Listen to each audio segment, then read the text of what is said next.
Bismillahirrahmanirrahim.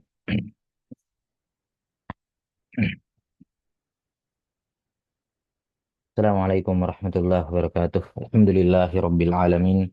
Wassalatu wassalamu ala asyrafil anbiya'i wal mursalin.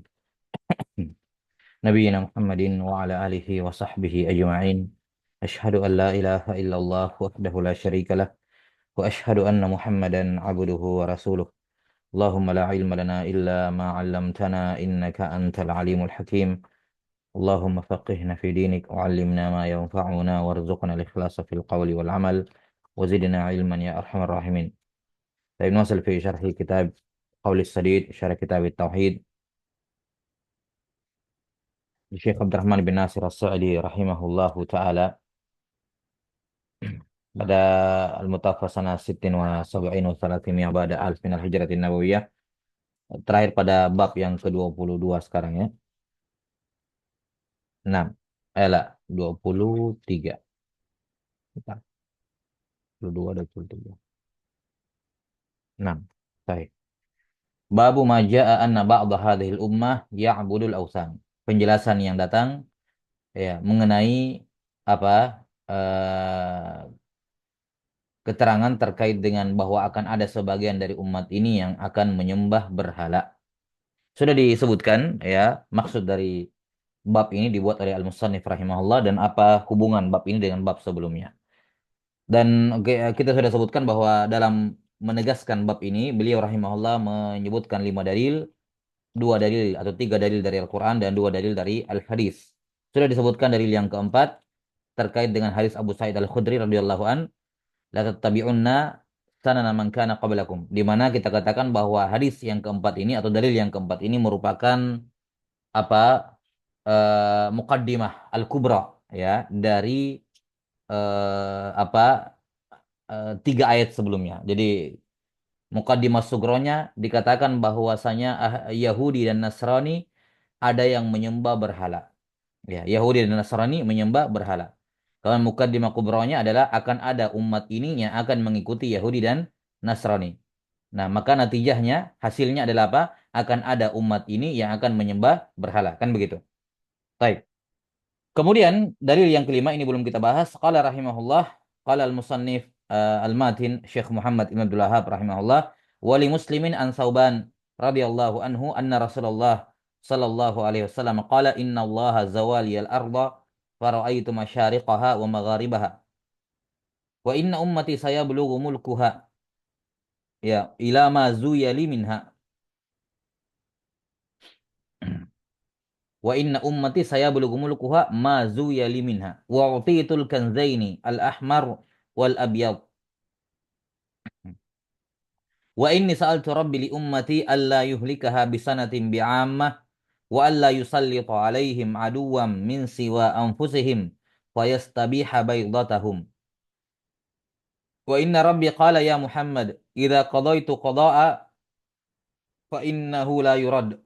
Dalam nuskha yang lain inni idza qadaitu qada'an fa innahu la yurad wa inni a'taituka li ummatik alla uhlikahum bisanatin bi'ammah wa alla usallitu alaihim aduwa min siwa anfusihim fayastabiha baydatahum walau ijtama alaihim man bi'aqtariha hatta yakuna ba'duhum yuhliku ba'da wa yusbi ba'duhum ba'da.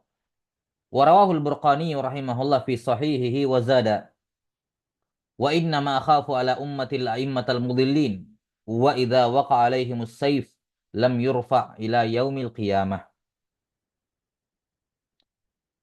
Wa la taqumus sa'atu hatta yalhaqa hayyun min ummati bil musyrikin wa hatta ta'buda fi'amun min ummatil awsan wa innahu sayakunu fi ummati kadzabuna salasun kulluhum yaz'umu annahu nabiyyun wa ana khatamun nabiyyin la nabiyya ba'di wa la tazalu ta'ifatun min ummati 'alal haqqi mansurah la yadurruhum man khazalahum hatta ya'tiya amrullah tabaraka wa ta'ala. Dalam Sahih Muslim dari Sauban radhiyallahu taala anhu, beliau bercerita mengatakan bahwa Rasulullah sallallahu alaihi wasallam bersabda. Di sini beliau membawakan sebenarnya sisi pendalilan al-musannif Itu pada ziyadahnya Al-Burqani dalam mustakhrajnya ya. Mustakhraj beliau terhadap Sahih Muslim Al-Burqani. Sebenarnya syahidnya beliau di situ di kitabnya Al-Burqani, Al-Mustakhraj ala Sahih Muslim. Cuman beliau rahimahullah membawakan hadis asalnya. Nah, membawakan hadis asalnya. Kita akan tambahkan nanti keterangan ya terkait dengan mustakhraj ini. Nah, kata beliau, saya mendengar Rasulullah sallallahu alaihi wasallam bersabda, sesungguhnya Allah melapangkan, menghamparkan bumi untukku sampai saya bisa melihat dari dapat timur dan baratnya. Saya bisa melihat sampai ke ujung timur sampai ke ujung barat. Ini tentu saja mukjizat ya. Atau alamatun nubuwah. Bukan hanya dihamparkan bumi, tapi dijadikan pandangan beliau sallallahu alaihi wasallam sangat jauh sampai melihat ke ujung timur dan barat. Wa inna ummati saya belughu mulkuha ma zuyali minha. Dan sesungguhnya kekuasaan umatku itu akan sampai di timur dan barat yang saya lihat sekarang ini.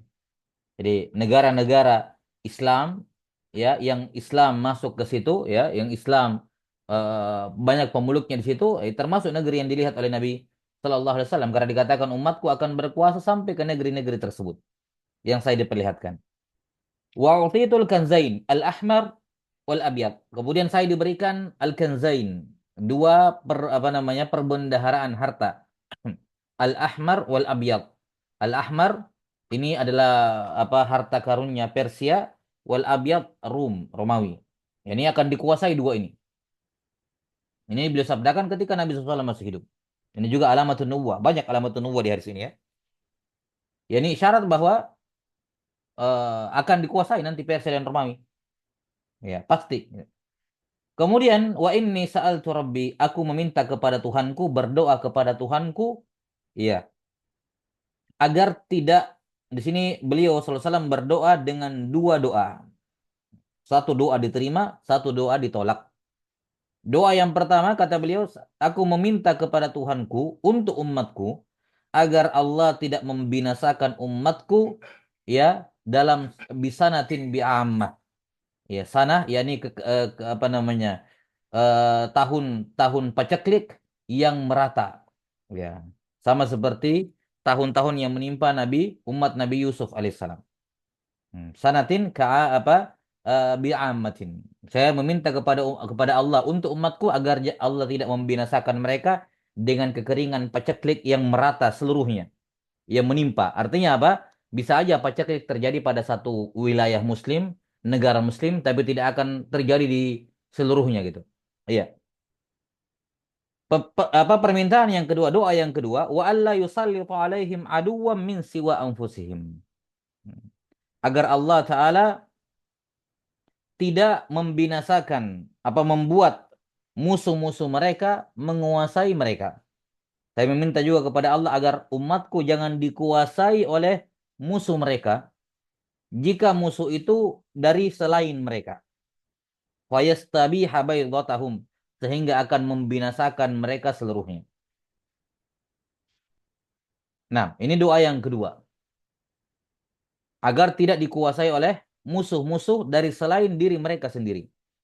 Wa inna rabbi qal, maka Allah Ta'ala Tuhanku berfirman, ya Muhammad, inni idza qadaitu qada'an fa innahu la yurad. Saya kalau sudah menetapkan suatu keputusan, ketetapan tidak akan ditolak, tidak akan tertolak dan apa tidak akan ada yang bisa menghalangi, pasti terwujud. Wa inni a'taitu kali ummatika alla uhlikaha bisanatin ba'ammah. Maka saya mengabulkan doa kamu yang pertama.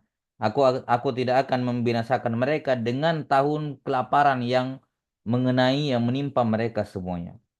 Wa alla yusallitu alaihim aduwwan min anfusihim fayastabiha baydatahum. Ya, afwan, ini di hadis yang lain ya, yang doa Nabi SAW ditolak gitu ya. Di sini dikabulkan dua-duanya karena di doa ini Nabi SAW mengecualikan musuh dari dalam diri sendiri, dari musuh kaum muslimin sendiri. Ya, di sini kata Allah Taala, aku tidak akan Allah usallitu alaihim aduwa min siwa anfusihim. Aku tidak akan membuat musuh dari selain mereka, dari luar, musuh luar menguasai mereka. Artinya terdapat isyarat bahwa mereka bisa hancur binasa oleh musuh dari dalam, yakni dari dalam tubuh kaum muslimin sendiri. Ya.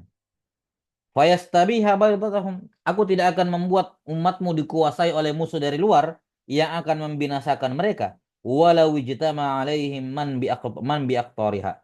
Walaupun semua musuh dari luar berkumpul dari seluruh penjuru untuk mengalahkan umatmu, Allah jamin, Allah kabulkan doa beliau tidak akan dikuasai oleh apa tidak akan dikalahkan eh, umat Islam oleh musuh dari luar.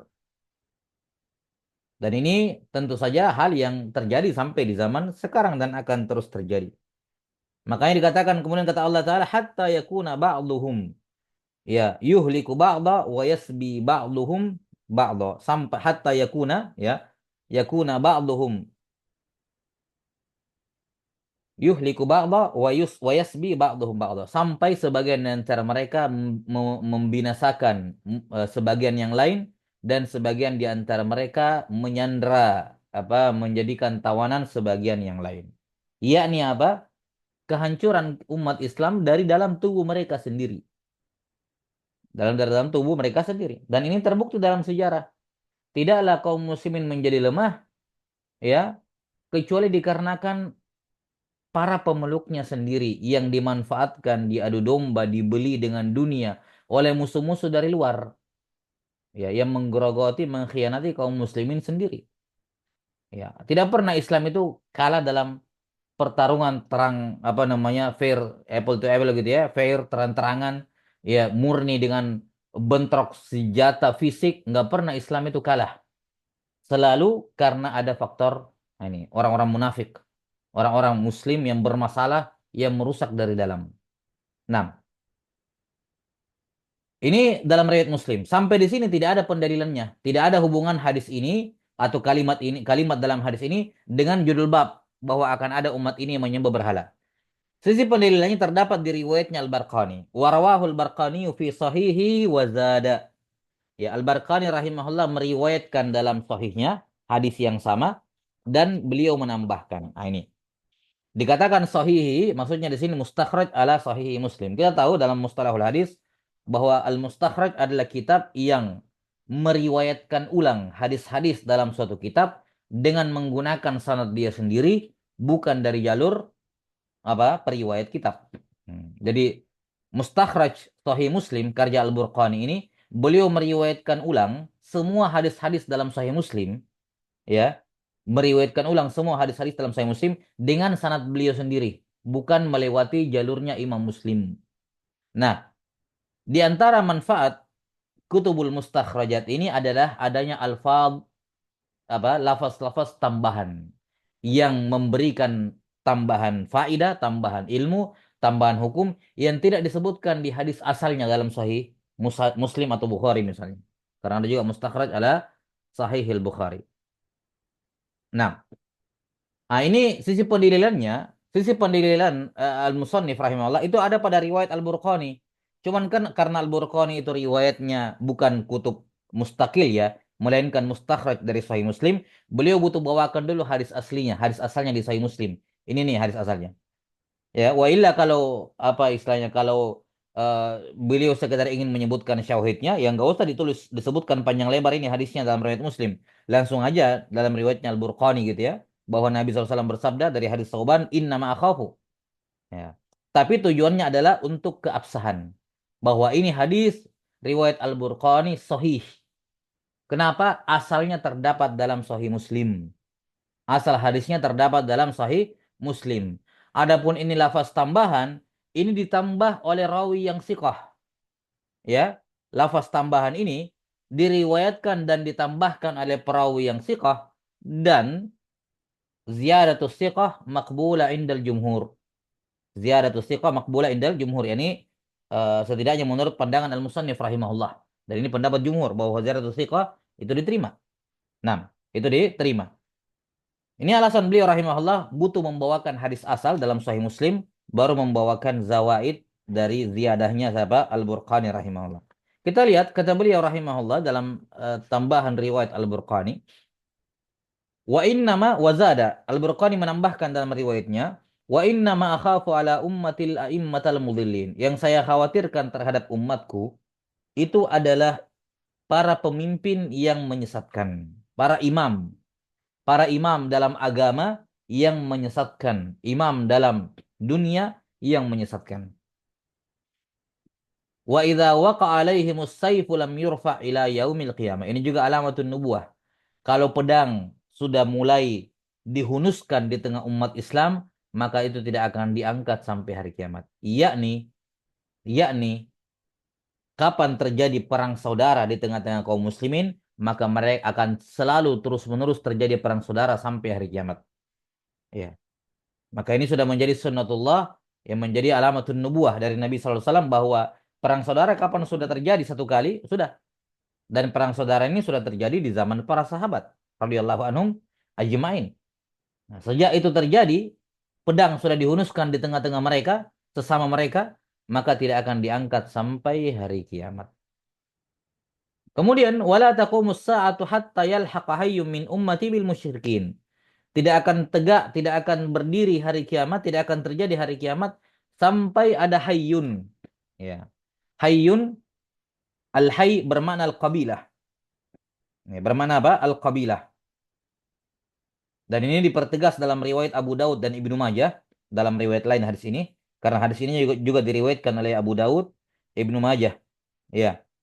Dalam riwayat Abu Daud dan Ibnu Majah disebutkan hatta talhaqa qabailu min ummati bil musyrikin. Tidak akan tegak hari kiamat sampai ada sekelompok kabilah dari umatku yang ikut kepada kaum musyrikin. Nah, jadi al-hayy bermakna al-qabilah. Nah,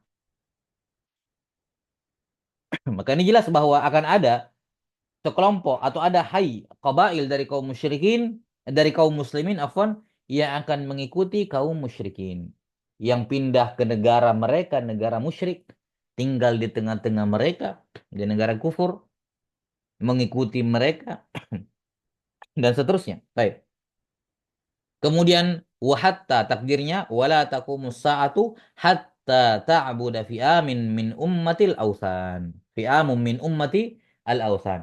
Dan tidak akan tegak hari kiamat sampai ada fi'am.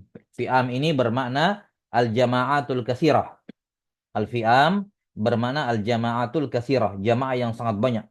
Hmm. Tidak akan tegak hari kiamat sampai ada kelompok atau jumlah yang sangat banyak dari umatku yang menyembah berhala. Nah, ini sisi pendalilannya Al-Musannif rahimahullah dari hadis ini.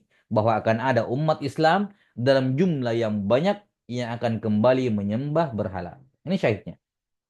Ini korelasi atau syahid dari hadis ini dengan judul bab. Bahwa akan ada sejumlah besar, jumlah yang sangat banyak dari kaum muslimin yang akan menyembah berhala. Wala tazalu afwan wa innahu sayakunu fi ummati kadzabuna salasun kulluhum yaz'umu annahu nabiyyun wa ana khatamun nabiyyin la nabiyya ba'di. Dan akan ada sepeninggalku, ya akan ada di antara umatku 30 orang pendusta. Ya, semuanya mengklaim dirinya nabi padahal saya adalah penutup para nabi, tidak ada nabi sepeninggalku. Kata para ulama maksudnya di sini 30 pendusta, ya, yakni yang punya pengaruh besar. Wa illa kalau kita mau hitung per individu yang mengaku nabi itu lebih dari 30, jumlahnya banyak. Ya, jauh di atas 7, jauh di atas 30. Kalau kita mau menghitung satu persatu orang yang pernah mengaku menjadi nabi. Cuman maksudnya di sini kata para ulama 30 inilah yang memberikan dampak besar, yang banyak terbukti banyak pengikutnya. Nah, gitu. Baik. Ini juga termasuk alamatun nubuwah, tanda kenabian beliau, akan mengabarkan ini akan terjadi. Bahkan orang yang mengaku nabi itu sudah ada ketika Nabi Muhammad SAW masih hidup. Wala tazalu ta'ifatun min ummati 'alal haqqi mansurah. Ini juga alamatun nubuwah. Akan senantiasa ada sekelompok dari umatku, ta'ifah, yang ditolong di atas kebenaran. Ta'ifah al-mansurah. La yadurruhum man khadalahum. Tidak akan memudaratkan mereka semua orang yang merendahkan, membahayakan mereka. Hatta ya'tiya amrullah tabaraka wa ta'ala. Sampai datang urusan Allah, perintah Allah, yakni sampai hampir tegaknya hari kiamat. Baik. Ini syahidnya, sisi pendalilannya adalah pada kata wala taqumus sa'a hatta ta'buda fi amin min ummati al-autan. Tidak akan tegak hari kiamat sampai akan ada jumlah yang besar, lihat ya, jumlah yang besar dari umatku yang akan menyembah berhala. Ini syahidnya jelas. Baik. Wallahu taala alam bissawab. Dan mungkin juga bisa diambil sisi pendalilan yang kedua pada kalimat sebelumnya. Kalau yang sorry, terang-terangan jelas menunjukkan sisi pendalilan, ya pada kalimat tadi, hatta ta'budu fi amin min ummatil ausan. Tapi mungkin bisa juga diambil pendalilan secara tersirat dari kalimat sebelumnya, wala taqumus sa'atu hatta yalhaqa hayyun min ummati bil musyrikin. Tidak akan tegak hari kiamat sampai ada qabail dari umatku yang mengikuti musyrikin. Di mana yang dimaksud dengan mengikuti di sini umum, ya, umum, ya, mencakup berpindah domisili, pindah tempat ke negeri-negeri kaum musyrikin, tinggal bersama mereka, ridho dengan agama mereka, sehingga mereka dihukumi sama seperti kaum musyrikin. Ya, ini juga bisa diambil dari sisi pendalilan yang kedua dari hadis ini terhadap judul judul bab. Taib. Wallahu alam bisawab. Ini jelas sisi pendalilannya saya kira dengan judul bab. Nah, sekarang kita baca qala qaul musannif rahimahullah fil qaulis sadid. Kata beliau rahimahullahu taala asy-syarah. Babu ma jaa anna ba'd hadhil ummah ya'budul autan. Bab keterangan yang datang, ya, penjelasan yang datang mengenai akan adanya sebagian dari umat ini yang akan menyembah berhala. Maqsudu hadhihi tarjamati al-hadru atau al-hadru minasyirki wal khawfi minhu wa annahu amrun waqi'un fi hadhihi al-ummati la mahalah. Tujuan dari tarjamah ini, tujuan dari bab ini dibuat oleh al-musannif rahimahullah sebagai peringatan akan bahayanya kesyirikan dan harusnya wajibnya takut kepada kesyirikan. Kenapa? Karena kesyirikan itu bukan keburukan di masa silam, bukan bahaya apa istilahnya yang sudah berlalu. Enggak. Dia bahaya laten sampai sekarang dan sangat berbahaya. Jadi laten itu sesuatu yang tersembunyi dan sangat berbahaya. Ini syirik. Dari dahulu ada, dia berbahaya tapi tersembunyi. Bahaya kesyirikan ini. Jelas ya? Wa annahu amrun waqi'un fi hadhil ummah la mahala. Dan bahwa kesyirikan ini pasti akan terjadi, bahkan sudah terjadi di tengah-tengah umat ini, la mahalah. Ya, tidak ada cara menghindarinya. Pasti akan terjadi. Maka fungsi seorang mengetahui ini, bahwa kesyirikan itu pasti akan kembali kepada umat ini, pasti akan ada sebagian dari umat Islam yang menyembah berhala. Tujuannya adalah al-hadru, ya, waspada dan takut terhadap kesyirikan. Ini manfaat individu, manfaat individual. Secara pribadi orang, manfaat mengetahui ini adalah dia jadi waspada, dia jadi takut terhadap kesyirikan. Sementara manfaat sosialnya adalah berusaha semaksimal mungkin untuk menghindarkan masyarakat di sekitarnya jangan sampai terjatuh ke dalam golongan orang-orang ini. Walaupun dia tidak akan mungkin bisa menghindari, tidak akan mungkin bisa dihilangkan ini. Karena itu sudah menjadi sunnatullah, sudah tertuang ya. Sudah pasti Nabi SAW kabarkan akan ada sebagian umatku yang menyembah berhala. Maka tidak akan mungkin umat Islam seluruhnya dimerdekakan dari ini. Kita hanya bisa berusaha semaksimal mungkin mengajak sebanyak-banyaknya kaum muslimin agar tidak kembali menyembah berhala. Nah, ini manfaat dakwiyahnya, manfaat mutaaddinya. Baik.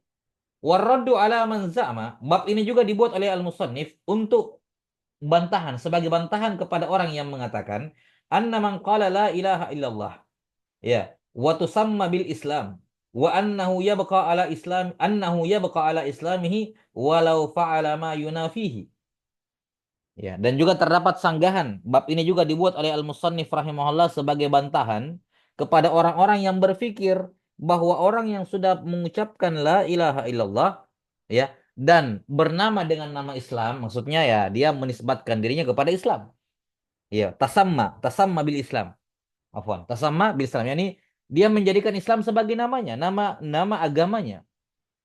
Maka kapan ada orang sudah mengucapkan la ilaha illallah, mengaku beragama Islam, maka dia tetap berada di atas keislamannya walaupun dia melakukan hal yang menafikan keislamannya.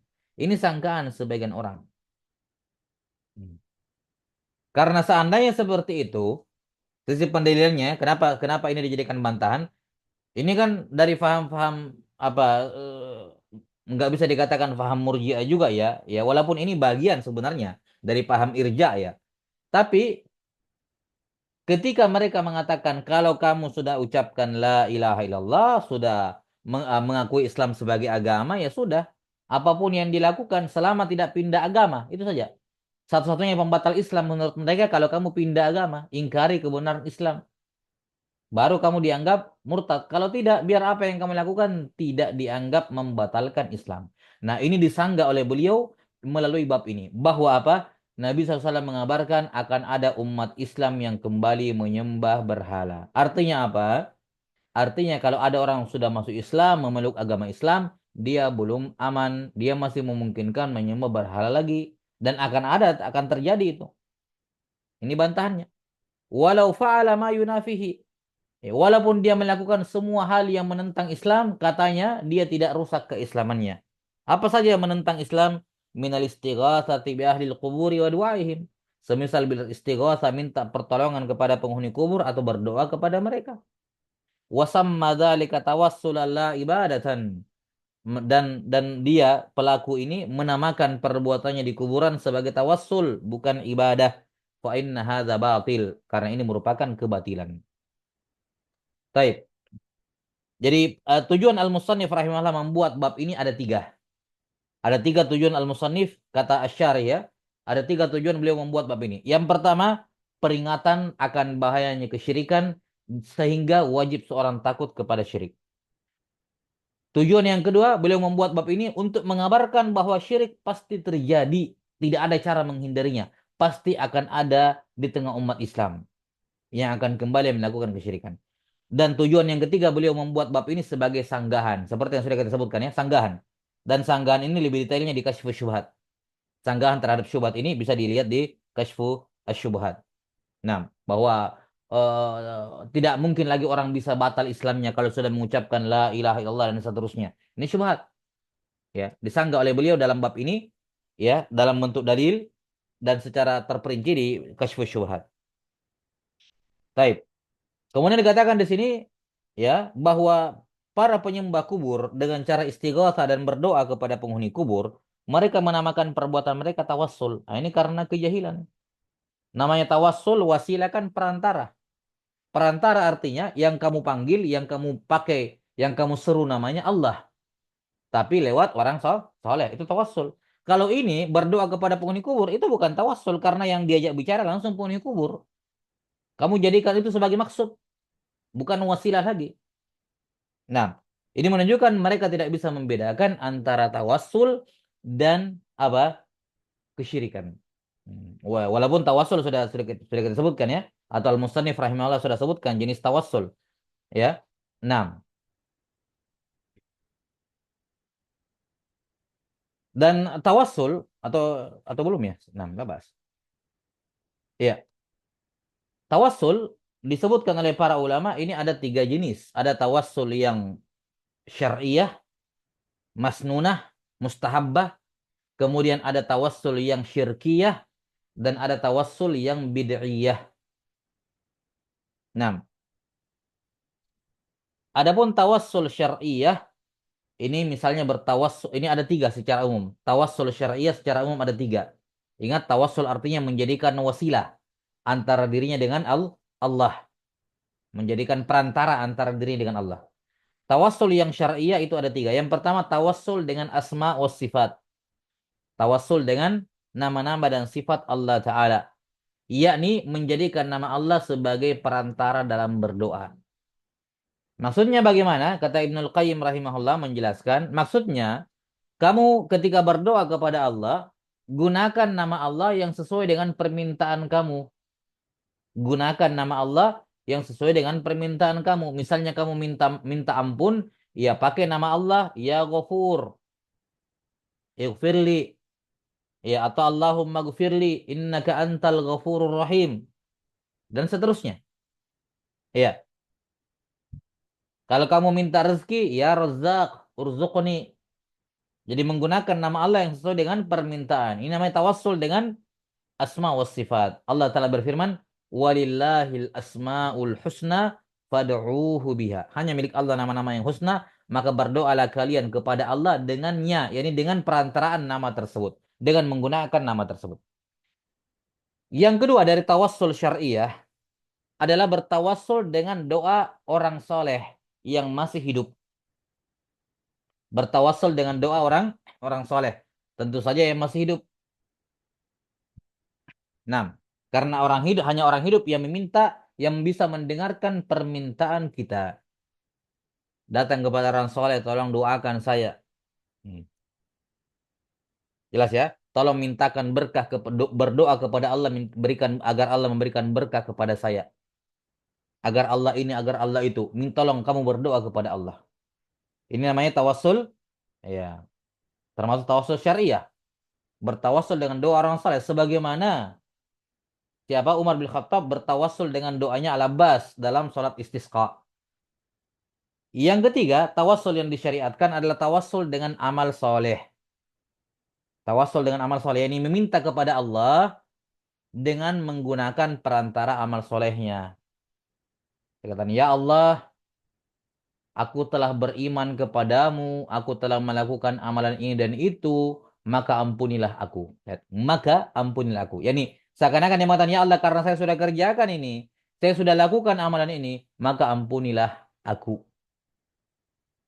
Taib, ini bertawassul dengan amal soleh. Dan tentu saja, ya namanya tawassul dengan amal soleh, dia harus pastikan amalan yang dia pakai itu amal soleh betulan. Bukan tidak bercampur dengan riya dan seterusnya. Betul-betul ikhlas lillahi ta'ala. Nah itu bisa dijadikan sebagai tawassul. Rabbana innana amanna faghfir lana. Dalam apa surah Al-Imran. Ya Allah, sesungguhnya kami beriman kepadamu, maka ampunilah kami. Lihat. Iman kepada Allah adalah amal soleh. Itu dijadikan tawassul perantara agar Allah mengampuninya. Ya Allah, kami beriman kepadamu karena itulah. Yani karena kami beriman kepadamu, saya jadikan iman saya ini sebagai tawassul, sebagai perantara kepadamu, maka ampunilah aku. Nah, dan kisah tiga orang itu yang terkurung dalam gua oleh batu yang besar, ini masyhur ya dalam apa hadis dalam riwayat yang sahih. Taib. Ala kulli hal ini tiga bentuk tawassul yang disyariatkan. Yang kedua adalah tawassul syirkiyah, tawassul syirik. Bagaimana tawassul syirik? Yakni dia meminta kepada selain Allah. Meminta kepada selain Allah Ta'ala. Ya fulan, ya wali ini, ya malaikat ini, ya nabi ini gitu ya. Berdoa kepada mereka. Ini tawassul syirki. Dan ini sebenarnya bukan tawassul. Karena tawassul itu menjadikan orang soleh sebagai perantara. Salah satu bentuknya. Sementara ini, orang soleh yang nggak dijadikan perantara. Dia yang dipanggil. Beda kayak tadi, datang ke orang berilmu ya, orang ustadz, ahli ibadah, masih hidup, datang kepadanya, tolong doakan saya. Bukan saya berdoa kepada dia, tapi saya bilang tolong kamu doakan saya kepada Allah. Itu namanya tawassul, jadi kamu perantara. Bukan dianya yang dimintai gitu. Kalau ini kan tawassul syirki, yaitu dia mengatakan begini misalnya, wahai penghuni kubur, wahai wali ini, wahai nabi ini, ya, sampaikan doaku kepada Allah. Ya nih, jangan panggil penghuni kubur. Panggil Allah Ta'ala. Ya Allah, terimalah doaku. Kan begitu ya? Nah, itu tawassul. Kalau wahai penghuni kubur, wahai wali ini, wali itu, sampaikan doaku kepada Allah, ini syirik. Karena kamu berdoa kepada penghuni kubur. Ya, kan doa, manggil kan? Doa kan bermana? Menyeru. Yang kamu seru siapa? Kan penghuni kubur, wali, bukan Allah. Makanya sudah berlalu kita sebutkan di pembahasan syafaat kan? Orang yang bertauhid itu mengatakan, Ya Allah, Ya Allah, jadikanlah nabimu bersyafaat kepadaku. Jadikanlah nabimu memberi syafaat kepadaku. Ini tauhid. Karena dia yang dia panggil Allah. Ya Allah, halalkan syafaat malaikat untukku. Ya Allah, jadikan wali-walimu memberi syafaat kepadaku. Ya Allah. Ini ini apa? Permintaan syafaat ibadah. Adapun yang syirik, dia mengatakan, wahai Rasulullah, halalkan syafaatmu untukku. Wahai wali fulan, berikanlah syafaat kepadaku pada hari kiamat. Perbedaannya apa? Perbedaannya adalah siapa yang dia panggil. Beda-beda tipis. Tapi apa namanya? Perbedaannya bagaikan langit dan bumi. Taib. Yang ketiga ada tawassul yang dikatakan oleh para ulama tawassul bid'iyah.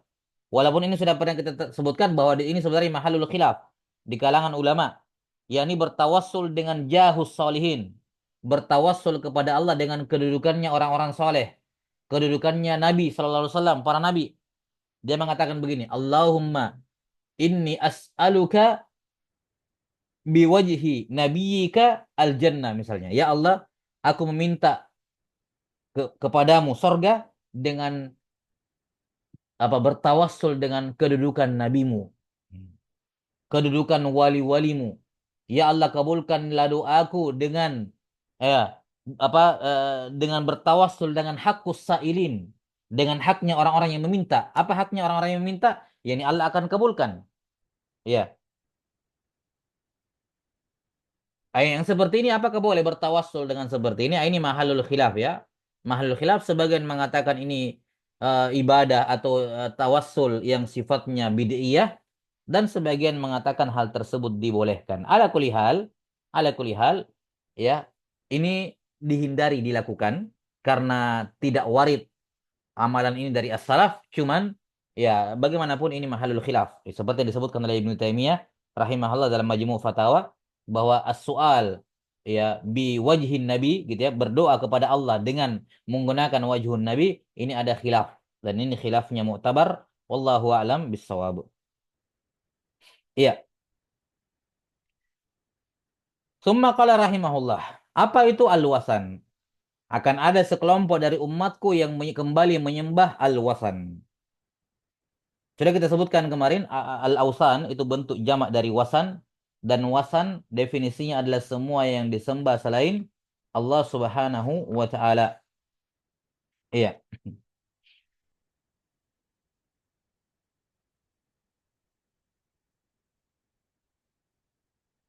Pada bab yusayyiruha awsanan tu'badu min dunillah. Bahwa gulu kepada kubur orang soleh akan menjadikannya sebagai wasan. Ya, berhala yang disembah selain Allah Subhanahu wa taala. Kita katakan wasan adalah ismun jami'un likulli ma yu'badu min dunillah. Ismun jami'un likulli ma yu'badu min dunillah. Wasan adalah semua nama isim yang bermakna umum mencakup semua yang disembah selain Allah, baik itu manusia, benda mati, ya. Makanya kalau dikatakan wasan berhala, ini patung berhala itu hanya penafsiran bil misal, menafsirkan dengan salah satu contohnya. Wa illa berhala adalah semua yang disembah selain Allah. Makanya lihat di sini Al-Musannif mengatakan fa innal wasana ismun jami'un likulli ma ubida min dunillah. Nah, ini. Wasan adalah suatu isim yang mananya mencakup semua yang disembah selain Allah. La farqa bainal asyjari wal ahjari wal abniyah. Sama saja apakah selain Allah itu pepohonan, bebatuan, bangunan, ya wala bainal anbiya'i was salihin was talihin fi hadzal maudhi'. Dan tidak ada bedanya antara nabi, orang soleh, orang fasik, ya, orang jelek dalam masalah ini. Wahwal ibadah, ini dalam bab ibadah. Siapapun yang disembah selain Allah, mau nabi, mau soleh, mau toleh, mau benda mati, pohon, batu, bangunan, kuburan, gitu ya, yang masih hidup maupun yang sudah meninggal, tidak ada bedanya. Pokoknya kapan dia disembah selain Allah, maka itu penamaan wasan melekat padanya, berhala. Fa innaha haqqullahi wahdahu. Karena ibadah adalah hak Allah semata. Faman da'a ghairallahi au abadahu faqad ittakhadahu wasana wa kharaja bidzalika anid din. Maka siapa saja yang berdoa kepada selain Allah atau menyembah selain Allah, maka dia telah menjadikan selain Allah itu sebagai berhala, wasan, dan dia keluar dari agama dengan sebab perbuatan tersebut. Walam yanfa'hu intisabuhu ilal Islam, dan tidak ada gunanya walaupun dia masih ber-KTP Muslim, masih mengklaim dirinya saya agama saya Islam, tidak ada gunanya intisab kepada Islam kalau dia melakukan pembatal Islam yaitu kesyirikan. Fakam intabasa, fakam intanam, fakam intasaba ilal islami min musyrikin wa mulhidin wa kafirin wa munafik. Ada banyak sekali orang-orang yang masih mengklaim dirinya sebagai seorang muslim padahal dia musyrik atau dia ateis atau dia kafir atau dia munafik.